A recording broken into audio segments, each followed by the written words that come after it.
Hello. നമുക്കിന്നേ പച്ചക്കറി തിന്നാത്ത നമ്മുടെ കുഞ്ഞുമണികളൊക്കെ ഉണ്ടല്ലോ നമ്മുടെ വീട്ടിൽ. ഈ പച്ചക്കറി തിന്നാത്ത മക്കളെ പച്ചക്കറി തിരിക്കാൻ നല്ലൊരു മാർഗ്ഗം ഞാൻ എൻ്റെ കൂട്ടുകാർക്ക് പറഞ്ഞുതരാം കേട്ടോ. സിമ്പിളായിട്ട് ചെയ്യാൻ പറ്റും, നല്ല ടേസ്റ്റി ആയിട്ടുള്ള സംഭവമാണ്. അപ്പോൾ നമുക്ക് സമയം കളയേണ്ട. ഇതെങ്ങനെ ഉണ്ടാക്കുന്നത്, ഇതിന് വേണ്ടുന്ന സാധനങ്ങൾ എന്തൊക്കെയാണെന്നുള്ളത് നോക്കാം. അതിനുവേണ്ടി ഞാൻ ഇന്ന് 3 തരം പച്ചക്കറി എടുത്തിട്ടുണ്ട്. ഒരു ചൊരക്ക എടുത്തിട്ടുണ്ട്, 2 ഉരുളൻകിഴങ്ങ് എടുത്തിട്ടുണ്ട്. അതിൻ്റെ കൂടെ തന്നെ ഞാനൊരു 3 ക്യാരറ്റും കൂടെ എടുത്തിട്ടുണ്ട്. ഇനി ഇത് തൊലിയൊക്കെ ചെത്തി ഒന്ന് കഴുകി ക്ലീൻ ചെയ്തിട്ട് ഇത് നന്നായിട്ടൊന്ന് ഗ്രേറ്റ് ചെയ്തുകൊണ്ട് വരണം. അപ്പോൾ ഞാനതെല്ലാം ഗ്രേറ്റ് ചെയ്തെടുത്ത് എന്നിട്ട് ഒരു ബൗളെടുത്ത് ഇതിലേക്ക് ഞാൻ ചൊരക്ക ഇട്ട് കൊടുക്കുന്നുണ്ട്. അതുപോലെ തന്നെ 3 ക്യാരറ്റ് അത് തിരികിയത്, അതിൻ്റെ കൂടെ ഉരുളൻകിഴങ്ങ്. ഞാൻ ഉരുളൻകിഴങ്ങ് തിരികിയിട്ട് അങ്ങനെ വെള്ളത്തിലിട്ടൊന്ന് കഴുകി വാരിയെടുത്തായിരുന്നേ. കാരണം അതിനകത്ത് ചെറിയൊരു കറ പോലെ ഉണ്ടാവുമല്ലോ, അതുകൊണ്ട്. എന്നിട്ട് ഇതിലേക്കാണെന്നുണ്ടെങ്കിൽ ചെറിയൊരു കഷ്ണം ഇഞ്ചി ചെറുതായിട്ട് അരിഞ്ഞത്, എന്നിട്ട് ഇതിൻ്റെ കൂട്ടത്തിൽ 2 പച്ചമുളക് ചെറുതായിട്ട് അരിഞ്ഞത്, അത് കഴിഞ്ഞിട്ടാണെന്നുണ്ടെങ്കിൽ കുറച്ച് മല്ലിയില, എന്നിട്ട് ഇതിൻ്റെ കൂട്ടത്തിലാണെന്നുണ്ടെങ്കിൽ 2 ടേബിൾ സ്പൂണ് കടലമാവ്, അതിൻ്റെ കൂട്ടത്തിൽ 2 ടേബിൾ സ്പൂണ് അരിപ്പൊടി, എന്നിട്ട് അന്ന് നമുക്ക് ഇച്ചിരി മസാല ചേർത്ത് കൊടുക്കാം. 1 ടീസ്പൂൺ മുളക് പൊടി, 1 ടീസ്പൂൺ കുരുമുളക് പൊടി, അതത്രയും ചേർത്തിട്ട് എൻ്റെ ആ എടുത്ത ബൗൾ ചെറുതായതുകൊണ്ട് വേറെ ബൗളിലെടുത്തിട്ട് അതിലേക്ക് ഞാനാണെന്നുണ്ടെങ്കിൽ ഒരു 3 മുട്ട ചേർത്ത് കൊടുക്കുന്നുണ്ട്. എന്നിട്ട് ഇതിനെല്ലാത്തിനും ആവശ്യത്തിനുള്ള ഉപ്പ് അങ്ങ് ചേർത്ത് കൊടുക്കുന്നുണ്ട്. എന്നിട്ട് നമ്മൾ ഈ മിക്സ് ചെയ്ത് വെച്ച സംഭവമല്ല ഇതിലേക്ക് അങ്ങ് തിരിച്ചിട്ട് കൊടുക്കുന്നുണ്ട്. ഇത് ഇത്രയും കൂടി ഇട്ടിട്ട് ഇനി ഇത് നന്നായിട്ട് നമുക്കൊന്ന് മിക്സ് ചെയ്തെടുക്കണം. ഇതിനകത്ത് നമ്മൾ എല്ലാ നല്ല പച്ചക്കറികളാണ് ചേർത്തേക്കുന്നത്. ഇത് കുഞ്ഞുങ്ങൾക്കൊക്കെ ഉണ്ടാക്കി കൊടുത്തു കഴിഞ്ഞാൽ അവർ വയറ് നിറയെ കഴിക്കും. നമ്മളിപ്പോൾ ലഞ്ച് ബോക്സിലൊക്കെ സ്നാക്ക് പാക്ക് ചെയ്യണമെന്നുണ്ടെങ്കിൽ ഇങ്ങനെയൊക്കെയുള്ള സാധനങ്ങൾ ഉണ്ടാക്കി കൊടുത്തു കഴിഞ്ഞാൽ കൊണ്ട് മക്കൾ ഇഷ്ടപ്പെട്ട് കഴിക്കും. കാരണം വെച്ചാൽ ഇതൊക്കെ സിമ്പിളായിട്ട് ചെയ്യാനും പറ്റും, അതുപോലെ നല്ല ഹെൽത്തി ആയിട്ടുള്ള സാധനമാണ്.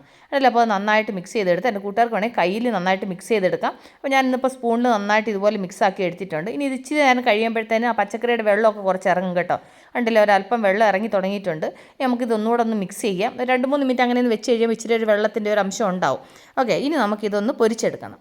അതിനുവേണ്ടി ഞാനൊരു പാൻ വെച്ച് ഇതിലേക്ക് കുറച്ച് എണ്ണ ഇതുപോലെ ഒന്ന് ഒഴിച്ചു കൊടുത്തു. എന്നിട്ട് ഇതിലേക്ക് 1 സ്പൂണ് നമ്മൾ റെഡി ചെയ്ത് വെച്ച മിക്സ് ഉണ്ടല്ലോ, അത് ഇതുപോലെ ആക്കിയിട്ട് നമ്മൾ ഇങ്ങനെ ഒന്ന് പരത്തി ഈ സ്പൂൺ കൊണ്ട് തന്നെ ഇങ്ങനെ ഒന്ന് പരത്തി എടുക്കുന്നുണ്ട്. എൻ്റെ കൂട്ടുകാർ എടുക്കുമ്പോൾ ഇച്ചിരി വലിയ പാൻ എടുത്ത് കഴിഞ്ഞാൽ കൊണ്ട് 2, 3, 4 ഒക്കെ ഒരുമിച്ച് ചെയ്യാൻ പറ്റും. ഇതിപ്പോൾ എൻ്റെത് പാൻ ചെറുതായതുകൊണ്ട് ഞാൻ 2 എണ്ണം കഷ്ടിച്ചേ പറ്റത്തുള്ളൂ. 2 എണ്ണം ഞാൻ ഇതിനകത്ത് ഇപ്പോൾ ആക്കി വെച്ചിട്ടുണ്ട്. അതൊരു സൈഡൊന്ന് ഫ്രൈ ആയപ്പോൾ ഒന്ന് തിരിച്ചിട്ട് കൊടുത്തു.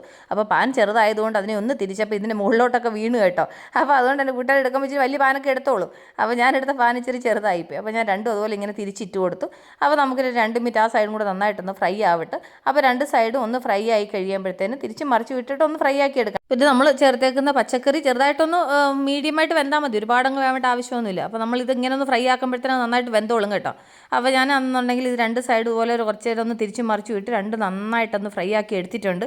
കണ്ടില്ലേ എത്ര പെട്ടെന്ന് നമ്മൾ ഒരു പച്ചക്കറി വെച്ചിട്ട് നമ്മൾ നല്ല ഒരു ഓംലേറ്റ് പോലെ റെഡിയാക്കിയെന്ന് കണ്ടില്ലേ. അപ്പോൾ ഞാനിതൊരു സെർവിങ് പ്ലേറ്റിലോട്ട് മാറ്റിയിട്ട് ബാക്കിയുള്ളത് ഇതുപോലെ ഒന്ന് റെഡിയാക്കി എടുക്കട്ടെ. അപ്പോൾ സംഭവം സൂപ്പർ അല്ലേ? ഞാൻ പറഞ്ഞത് കറക്റ്റ് അല്ലേ? ഏത് കുഞ്ഞുങ്ങൾ ഇതിങ്ങനെ അങ്ങോട്ട് ഉണ്ടാക്കി കൊടുത്തു കഴിഞ്ഞാൽ പച്ചക്കറി വേണ്ടാന്ന് പറയുന്ന മക്കളും വയറ് നിറയെ ഇത് കഴിക്കും കേട്ടോ. ഇടയ്ക്കൊക്കെ ഇങ്ങനെ ഉണ്ടാക്കി കൊടുക്കണം. വൈകുന്നേരം ഈവനിങ് സ്നാക്കായിട്ടൊക്കെ ഉണ്ടാക്കി കൊടുത്തു കഴിഞ്ഞാൽ ഉണ്ടല്ലോ കുഞ്ഞുങ്ങൾ വയറ് നിറയെ കഴിക്കും. അവർക്ക് നന്നായിട്ട് വെന്തിട്ടുണ്ട്. നല്ല ടേസ്റ്റി ആയിട്ടുള്ള നല്ല ഹെൽത്തി ആയിട്ടുള്ള സാധനം. ഇതിനകത്ത് നമ്മൾ ചൊരക്കായൊക്കെ ചേർത്തിട്ടുണ്ട്. പച്ചക്കറിയിൽ ഏറ്റവും നല്ല ഒന്നാണ് ചൊരയ്ക്ക എന്ന് പറയുന്നത്. അത് വന്നിട്ട് ഈ ക്യാൻസറിനൊക്കെ ഏറ്റവും നല്ലതാണെന്നാണ് പറയുന്നത്. എല്ലാവർക്കും കഴിക്കാൻ പറ്റുന്ന ഒരു സംഭവം ഇത്. അപ്പം എൻ്റെ കൂട്ടുകാർ മറക്കാതെ മിക്സ് ചെയ്യാതെ കുഞ്ഞുങ്ങൾക്ക് ഉണ്ടാക്കി കൊടുക്കും, നിങ്ങളും കഴിക്കും. നല്ല ടേസ്റ്റി ആയിട്ടുണ്ട്. അപ്പം എൻ്റെ കൂട്ടുകാർക്ക് ഞാൻ നിങ്ങളെ ഷെയർ ചെയ്ത് തന്ന ഈ ഒരു സ്നാക്ക് റെസിപ്പി നിങ്ങൾക്ക് ഇഷ്ടപ്പെട്ടാണെന്ന് വിശ്വസിക്കുന്നു. അപ്പം എൻ്റെ കൂട്ടുകാരെല്ലാവരും ഇത് ഉണ്ടാക്കും എന്നുള്ള ശുഭപ്രതീക്ഷയോടുകൂടി ഞാൻ ഈ വീഡിയോ അതിൻ്റെ ചെയ്യണം. അപ്പം നമ്മൾ ഉടൻ തന്നെ അടുത്ത വീഡിയോ വീണ്ടും കാണുവരെ. Take care, bye, see U.